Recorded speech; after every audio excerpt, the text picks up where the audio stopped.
अब तक हमने देखा कि दुर्योधन बाहर से आत्मविश्वास दिखाता है, लेकिन भीतर से वह भय और असुरक्षा से भरा हुआ है।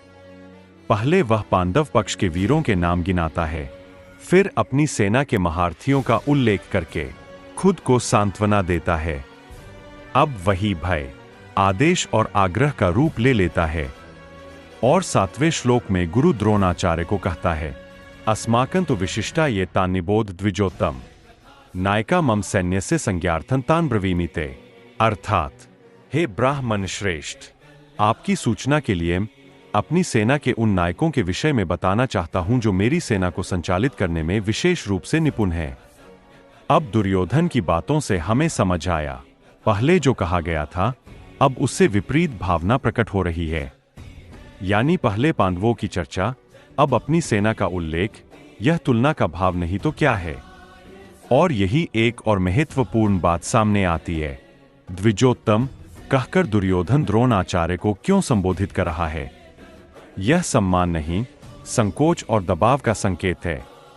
यहां पर गुरु को सूचना देकर दुर्योधन यह दिखा रहा है कि वह भीतर से असुरक्षित है। और उसके बाद बाकी लोगों की प्रशंसा करने के लिए भी वह 8वें श्लोक में कहता है, भवान भीष्मश्च कर्णश्च कृपश्च समितिंजय अश्वत्थामा विकर्णश्च सोमदत्तिस्तथैवच। अर्थात, मेरी सेना में स्वयं आप, भीष्म, कर्ण, कृपाचार्य, अश्वत्थामा, विकर्ण तथा सोमदत्त का पुत्र भूरिश्रवा आदि है, जो युद्ध में सदा विजयी रहे हैं। यहां दुर्योधन द्रोणाचार्य को आप बोलकर सीधे जिम्मेदारी सौंप रहा है। और जब वह समितिंजय अर्थात सदा संग्राम में विजयी कहता है, तो यह विश्वास नहीं, आत्मसंतोष है। अब आगे हम जान लेते हैं उन महान योद्धाओं के नाम जो दुर्योधन ने लिए, जिसमें सबसे पहले नाम आता है भीष्म, वह इंसान जो इच्छा मृत्यु के वरदान से युक्त है, परंतु प्रतिज्ञा में बंधा हुआ है। युद्ध शक्ति तो है, पर निर्णय स्वतंत्र नहीं है। उसके बाद कर्ण, जो कि अर्जुन का अर्धभ्राता है, क्योंकि कुंती के गर्भ से जन्म लिया, जब राजा पांडु के साथ विवाह भी नहीं हुआ था, जिसकी पहचान छुपी रही।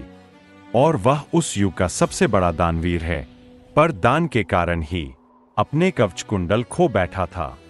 कर्ण की सबसे बड़ी कमजोरी थी आभार और वचन। दुर्योधन का ऋणी होने के कारण वह अधर्म के पक्ष में खड़ा है।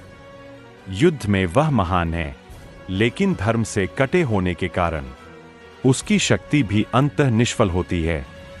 फिर उसके बाद आता है कृपाचार्य, जो कि संतुलन और नीति के प्रतीक है, पर निर्णायक नहीं है। फिर अगला योद्धा है अश्वत्थामा, वह योद्धा जो क्रोध और प्रतिशोध से भरा हुआ है। युद्ध कौशल है, पर विवेक नहीं है। फिर आता है विकर्ण, जो कि दुर्योधन का भाई है, जो सभा में द्रौपदी के अपमान के विरुद्ध बोला। अर्थात, अधर्म की सेना में भी धर्म का एक स्वर। फिर नाम लिया गया सोमदत्ती, भूरिश्रवा का, जो कि अत्यंत पराक्रमी है, पर अहंकार से ग्रस्त है। और इन सब योद्धाओं के नाम लेने के बाद वह अगले श्लोक में कहता है, अन्ये च बहवः शूरा मदर्थे त्यक्त जीविता नाना शस्त्र प्रहरणा सर्वे युद्ध विशारदा। अर्थात, ऐसे अन्य अनेक वीर भी है जो मेरे लिए अपना जीवन त्याग करने के लिए तैयार है। वे विविध प्रकार के हथियारों से सुसज्जित है और युद्ध विद्या में निपुण हैं, जिसमें जयद्रथ, कृतवर्मा और शल्य आते हैं। और ये सब दुर्योधन के लिए अपने प्राण देने के लिए तैयार है। और यह पहले से ही निश्चित था कि वे सब मारे जाएंगे। फिर भी दुर्योधन को लगता था कि वह जीत जाएगा। और यहीं से उठने वाला सबसे गहरा प्रश्न है, जो सच में निडर होता है, क्या वह कहता है, मेरे लिए लोग मरने को तैयार है? यह वाक्य डर की चरम अवस्था दर्शाता है। तो इन तीनों श्लोकों से हमें सीखने को मिलता है, जब व्यक्ति बार बार अपनी शक्ति, अपने लोगों, अपने साथियों की गिनती करने लगे, तो समझ लेना चाहिए कि भीतर आत्मविश्वास नहीं, भय काम कर रहा है। अब अगले श्लोक में दुर्योधन का यह भय संख्या की तुलना में बदल जाएगा, जहां वह स्वयं स्वीकार करेगा कि धर्म के पक्ष में खड़ा होना अंततः विजय की ओर ले जाता है। अगर आपको यह वीडियो पसंद आया हो तो हमारे चैनल को सब्सक्राइब करें और हर एक इंसान तक पहुंचाएं, क्योंकि हमारा उद्देश्य है गीता को ऐसे ही आसान भाव में समझाना और अपनी जिंदगी को इनक्रेडिबल बनाना। राधे राधे।